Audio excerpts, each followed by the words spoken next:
உங்கள் தந்திவன் தொலைக்காட்சியில் சின்ன திரையின் சிங்க பெண்கள் மாலை 7 முதல் 8 மணி வரை காணத் தவறாதீர்கள். அமீபா மூளை காய்ச்சலால் பாதிக்கப்பட்டவர்களுக்கான உயிர்காக்கும் மருந்தை கேரள அரசு ஜெர்மனியில் உள்ள தனியார் மருந்து நிறுவனத்திடமிருந்து வாங்கியுள்ளது. கேரளாவில் அமீபா மூளை காய்ச்சலால் கடந்த 2 மாதத்தில் 3 சிறார்கள் மரணம் அடைந்துள்ளனர். இந்நிலையில் கோழிக்கோட்டைச் சேர்ந்த 2 சிறுவர்களுக்கும் கண்ணூரைச் சேர்ந்த ஒரு சிறுவனுக்கும் அமீபா மூளை காய்ச்சல் தொற்று ஏற்பட்டுள்ளது.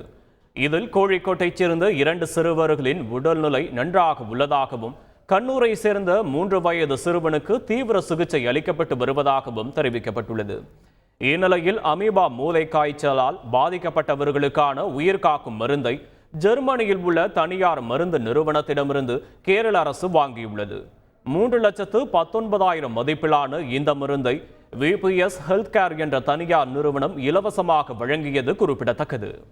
உங்கள் தந்திவன் தொலைக்காட்சியில் சின்ன திரையின் சிங்க பெண்கள் மாலை 7 முதல் 8 மணி வரை காணத் தவறாதீர்கள்.